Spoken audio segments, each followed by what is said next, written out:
I'm Logan Crawford, and right now on Spotlight, we're discussing an important book. It's called Civic Intelligence, Empowering America's Youth. It's written by a terrific author. His name is Dr. John Minkler.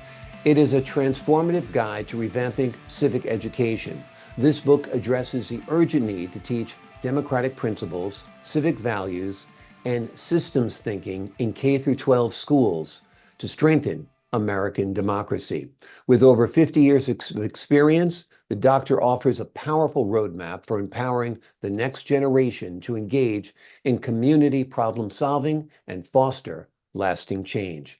We're delighted to have this very talented author join us here today on Spotlight. We thank the team at Bookside Press for helping us put him in the spotlight today. And we ask viewers like you to support authors like him by subscribing to our channel and by purchasing his amazing book. The links are below this interview. Doctor, thank you so much for joining me here today on Spotlight. You're welcome. Civics, it used to be taught in every school. It was just part of the curriculum. Right. Now it's largely absent. Why is that, and why is it needed back in the curriculum and back on the minds of young people? Well, I think in the 80s, when there was a space race and the Cold War, we realized we have to our country has to increase its ability for defense, especially, and science and technology. So that became the priority in education, and that began a slow decline in civic education, and as well as vocational education and the arts. And then in 2000, we had No Child Left Behind as a policy for education, and it's still the predominant policy, where the idea is if we can just get kids reading and writing and high scores on those standardized tests, they'll do well being citizens, getting jobs, and it turns out that's not the case. So we now have a generation that really doesn't know how the government works. They know a little bit about their freedoms, but they don't know about their responsibilities and how to participate. With rights come with responsibility come rights, and Constitution, understanding the government, the branches of government, all of that I think is largely neglected nowadays. When you talk about civics, talk about what subject matter would be included under this umbrella. So civics is a number of things. I always start with civic values and the ideals that our nation was founded on.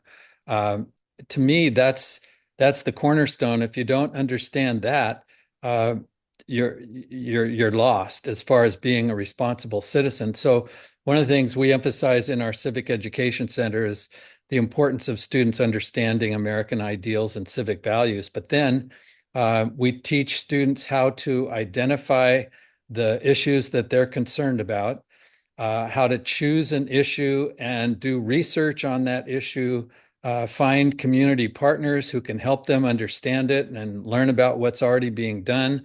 And then those students identify a project they can do, a service project they can do to help solve a problem. And then they actually engage in solving that problem and do a service project. Then they reflect on it afterwards. So that's sort of the key element of our new method of civic education, on top of knowing how the government works, the branches, how a bill becomes a law, and knowing the civic values. Students need to understand the process of participating in solving real problems in their community. Tell us a little bit about this civics education center that you talked about. Where is it located, and your work with the group? We're located in Fresno, California. We contract with local school districts and train teachers and students how to do the civic education process that I just described. And we're starting to have contracts with other agencies around the state and around the nation. So our method of empowering students by inviting them to identify real problems and then work together to help solve those problems, that methodology is growing beyond Fresno County. We've had over 3,000 students in Fresno County participate in this, and the results have been really positive. That's wonderful. Let's talk a little bit about your book. Who's it for? Is it for educators? Is it for parents? Is it for both? And what you hope they take away from it. So the book is for educators, uh, primarily, also community people who are really concerned about our education system and what could be done to change it, to make it more relevant to the needs of today.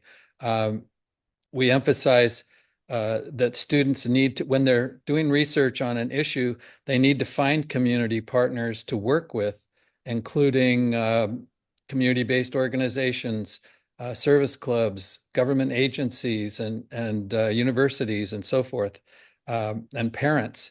So those people will also, I think, benefit from learning about this new approach to civic education, but it's primarily for teachers and administrators. Yeah. Um, it's interesting that some of the most important courses in a child's life have been neglected over the years. I think we started the conversation with that vocational education is ignored, but there are great high-paying jobs in the trades and they're ignored. Civics should be taught to every student because they need to know how this country runs and what its founding was all about. And it seems like you're doing a great service there. Tell us a little bit about your background. You've been an educator your whole life, I presume? I I got my teaching credential in 1971. Mhm. And I was told when I was a new teacher then in California that there were three goals of public education. One is academic achievement, one is preparing students for work, and the third is preparing students to be active, responsible citizens. And so that's what I chose to focus on in my 50-year career in education. Unfortunately, that, as we've said, has diminished in importance in the schools. Yeah. As are real skills needed to find jobs in many cases as well. That seems to be ignored as well for more of the theoretical approach that can be, tough to employ people who are of theory only. That's for sure. Yeah. What's Could I your give, vision? Go could ahead. I give an example of one of the student projects? Sure. Um, Part of the instruction about civic values is we talk about the fact that the Pledge of Allegiance actually means something. Mhm. They say the students say it all the time, but they don't really think about the words and what it means, that they're actually agreeing to the social contract of the United States and all that represents. And when I was teaching this to a group of ninth grade students, a group of girls were furious when they found out that they said, "Do you mean we've been told we have to say this and nobody ever told us that it meant something?" And I said, "Well, that may be the case." So their project, they always have to come up with a service project. Their project was to uh, write a coloring book for third graders that explained all the phrases in the Pledge of Allegiance and explained that it really means something when you say the pledge. And then they found out there were 300 third graders in the feeder schools to this Yosemite High School. And they went out and made a presentation to a Rotary Club. And the Rotary Club immediately wrote a check to pay for the 300 coloring books that they distributed to the principals of those elementary schools. So that's an example of teaching civic values and inviting students to come up with a service project where they can help solve a problem that they've identified. That sounds like a great project, and very, very worthy of their time and informative as well. How do you envision schools transforming to meet the needs of civic education today? Well, I've also taught at the university level teacher education, especially in social studies. And unfortunately, very few teacher education programs include what was called, for many years, it was called service learning. Now it's called civic engagement. It's basically the same approach, but we're not teaching teachers how to do it. So we're trying. We're going back to some of those university teacher ed programs, but right now we have to train teachers who are already in the classroom, already working, and we provide workshops and institutes, and we go out and actually guide teachers individually, one-on-one, to learn this process. It's not that complicated, but it does have there are some practices, best practices that are important to learn if you're going to send kids into the community. There are also administrators that are nervous about that, uh, rightfully so, but it's really important that they get on board for the fact that if we're going to prepare this generation for the challenges they're facing, we've got to give them guided practice in civic responsibility. Without a doubt. What's the name of your organization and how can people find out more?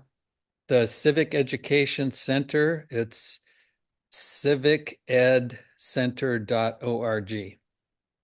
Civicedcenter.org. And that's where people can find out more. Before we leave you today, let me ask you, what practical steps do you feel educators can take to incorporate civic intelligence into their curriculum? Good question. It's a big question, I know, Yeah, but buy the book, of course, and get in yeah, touch with you at the Center sure. for Civics Education. But if you give us a little outline of what you think educators should do to incorporate it into their curriculum. Well, number one, I think it's essential that we teach the civic values and ideals of our founders. One of the things I emphasize is the one of the primary documents that we rarely talk about is the Great Seal of the United States Hmm. on the dollar bill. And that was the vision that the founders had for this new nation that they were creating. And it includes our national motto, E pluribus unum, out of many into one. Uh, those are the kinds of things that I think are essential for teachers to be sharing with students. And then to invite students to identify the issues that they are concerned about. They're very rarely asked that question. I work with high school students mostly, and when we ask high school students, what are you concerned about? What issues would you like to help solve? They are deer in the headlights. Nobody's asked them before. They haven't thought about it. So it takes a while to guide them to understand we care about their ideas and their concerns. And eventually they open up and then they start getting excited about, well, we want to solve this problem and that problem. And then we guide them through a step-by-step process. We have a curriculum that guides teachers through the process of doing a civic engagement project. Wonderful. I think it's great how you do engage students and you do enable them and empower them to come up with solutions and then actually put their thoughts and ideas into action. And I think they're learning great lessons, of course, by working with you and your group. The name of the book we're talking about today is Civic Intelligence, Empowering America's Youth. It is a transformative guide to revamping civic education. The book addresses the urgent need to teach democratic principles, civic values, and systems thinking in K to 12 schools to strengthen American democracy. It's a subject that has been overlooked for too long. It used to be part of every curriculum. Hopefully, the doctor's program will get picked up by more and more school districts. Dr. Minkler, thank you so much for joining me here today on Spotlight. Thank you. I appreciate your time, sir. To the folks at home, I'm Logan Crawford, thanking you for your time this time. Until next time on Spotlight.